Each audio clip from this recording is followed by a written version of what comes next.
Asvatamano Prashena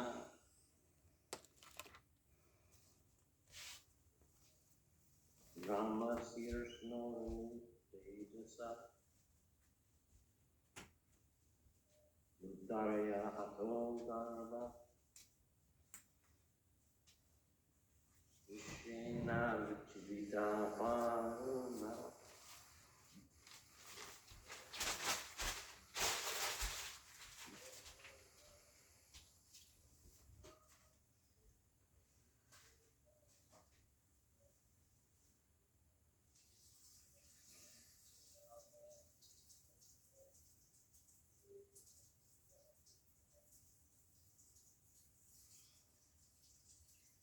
Anyone in Zoom like the chant? Can you hear me, Prabhu? Yes. Thank you. Shaunaka Uvacha Ashwathama Manoparasrestena Brahmasirshnoru Tejasa Uttaraya Hatu Garbha Ishena Jivitaha Punaha. Vishnunaka Uvacha Ashvatamanoparstena Brahmashirno Soru Tejasa Uttarya Hato Garva Ishtana Jivataha Punaha. Anybody else? Prabhu, what is the sloka? The first sloka of the 12th chapter. Canto 1, chapter 12. That's correct. Birth of Emperor Parikshit. Shaunaka Vacha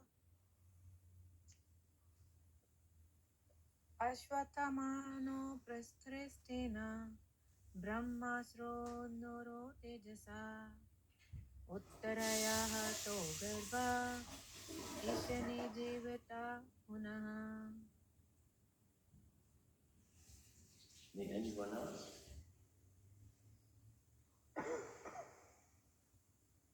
Shaunaka Uvacha Ashvatamanopastristena Brahmasishnoru Tejata Uttaraya Hato Garba Ishena Jivita Punaha.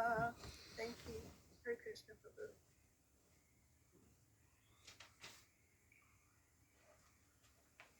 Sunaka Uvacha. The sage Sunaka said, Asvatama of Asvatama, the son of Drona, Upasrishtena, by release of Brahma Shirishna, the invincible weapon, Brahmastra, Uru Tejasa, by high temperature, Uttaraya, of Uttara, the mother of affliction, Ata, being spoiled, Garba, womb, Ishena, by the Supreme Lord, Ajiti, brought to life, Puna, again. The sage Sunaka said, the womb of Uttara, mother of Maharaj Parikshit, was spoiled by the dreadful and invincible Brahmastra weapon released by Asvatama, but Maharaj Parikshit was saved by the Supreme Lord. You can repeat. The sage Sunaka said, the womb of Uttara, mother of Maharaj Parikshit, was spoiled by the dreadful and invincible Brahmastra weapon released by Asvatama. But Maharaj Parikshit was saved by the Supreme Lord.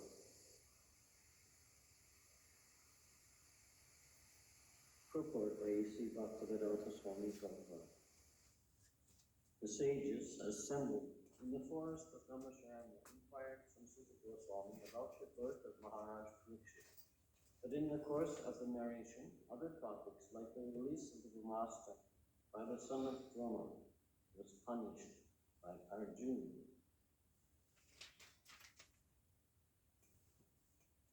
Being 20 days' prayers, the Pandavas visit to the place where Bhishmadev was lying. His prayers and thereafter the Lord's departure for Dwarka were discussed. His arrival at Dwarka and residing with the 16,000 queens, etc., were narrated. The sages were absorbed in hearing such descriptions, but now they wanted to turn to the original topic, and thus the inquiry made by Sanaka Rishi. So, the subject of the release of the master weapon by Aswatthama was removed.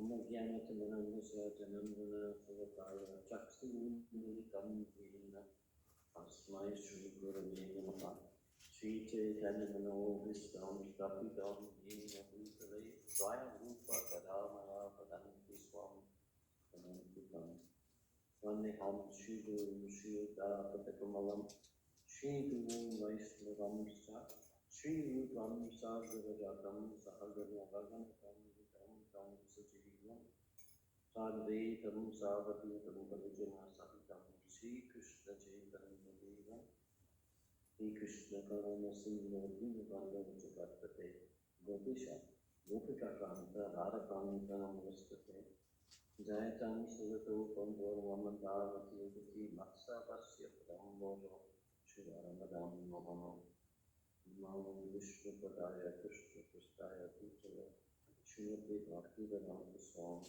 Namo Chakata Prabhupada Puta Sindhu Vayavata Patidanam Bhavani Vaishnava.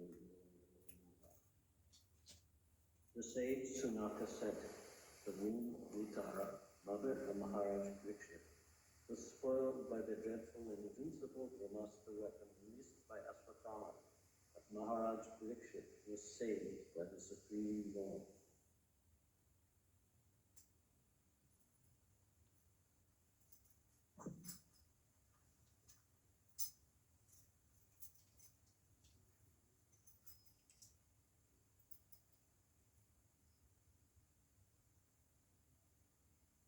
So this new chapter, is about the birth and the activities centered around the life of Maharaj Parikshit. So here, in the forest of Namasharanya, Sanaka Rishi is speaking to the various different sages of the forest.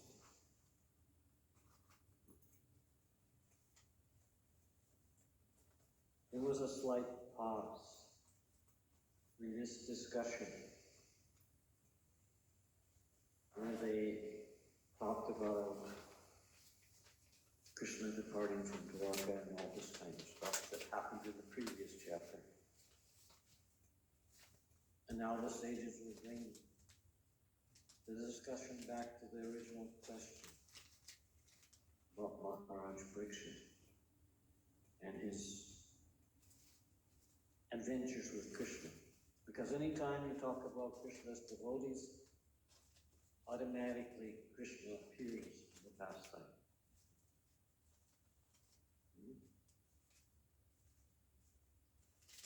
So the sages are wanting to hear again more about this relationship between Parikshit and Krishna. So in the purport, Prabhupada mainly did a revision of this chapter. It's not very long. And so I'm going to speak about hearing. First, what is this question? What is hearing? Some people think that hear someone speak and that's it. But along with this activity of hearing from someone speaking, there's also some other hearing that goes on within the mind. So your mind is making a running commentary on what you've heard and about everything else under creation. We've all experienced this. And it's especially prominent when we're trying to hear Krishna's holy name. Well, chanting on the mala. We're trying to say these three simple words in various different combinations. It's not very complicated, but the mind makes it complicated. It keeps inserting other ideas into the hearing. And so sometimes that hearing is not very attentive. And the same thing happens when you're hearing Shastra. Other thoughts creep in. I'm getting really hungry. I wonder what he's doing. What are we going to eat tomorrow? All kinds of thoughts just come flooding in from everywhere. And the topic can be so far removed from the proper hearing of the pastimes of Krishna that that discussion kind of gets pushed out of the way for these other thoughts. At this time, you're not really hearing. So that's the first feature of hearing. And the second feature of hearing is a test of your attentiveness. This means, how do I take this knowledge that I've acquired and put it into daily application? Because that's really hearing. It's acting upon what you have heard. This is the practical result. If there's no practical result to the hearing is soon lost. It has no value. There's no reason for hearing.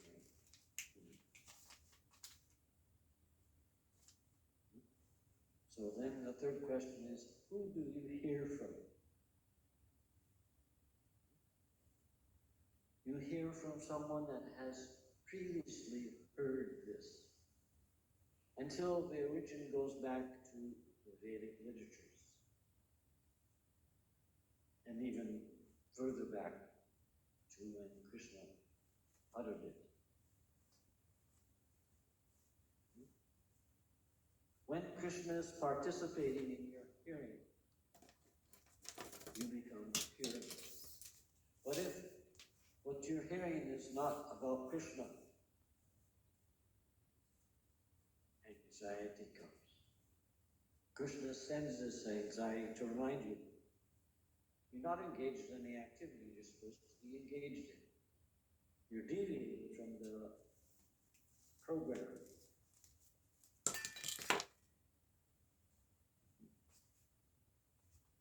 So to hear from previous authorities, even if these authorities aren't well versed in the Vedic literature,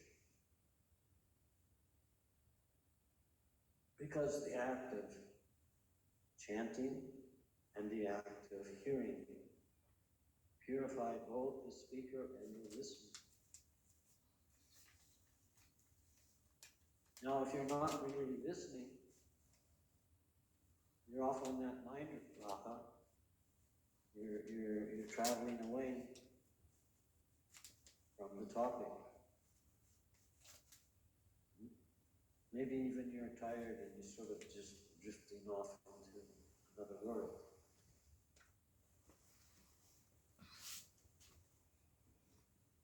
So the purpose is to hear from the authority with attention and then try to understand, how do I apply this knowledge?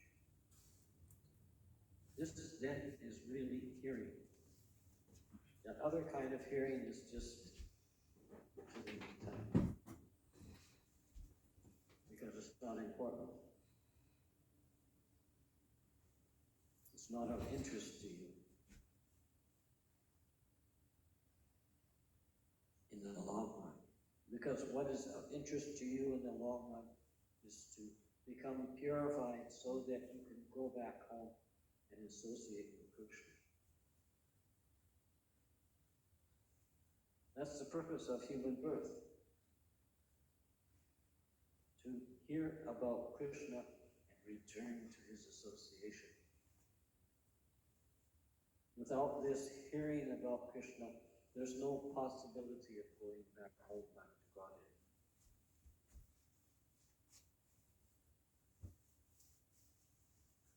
All other sound vibration that comes into the ears make them like cobwebs that don't allow any passage through. They interfere with the goal of going back to Godhead. And they keep you bound to the material world. So whatever activities you engage in, it should be in remembrance of Krishna. So that you can attain to Krishna. This is the real purpose of human life.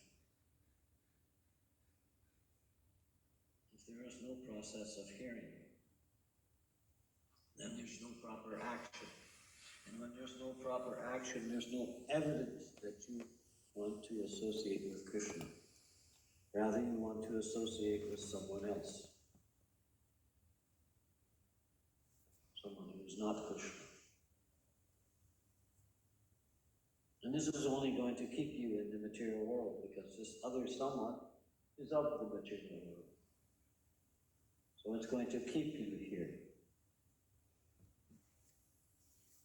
So we want to become free from this distraction, whatever that distraction is.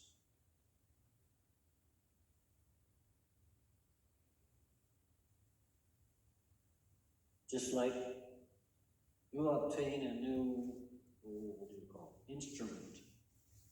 You've gotten something in the store. Along with this instrument comes a set of directions of how to operate it and how to maintain it. And what you're supposed, sometimes it even says what you're supposed to do after it becomes no longer useful. So this same logic applies to the hearing about Krishna.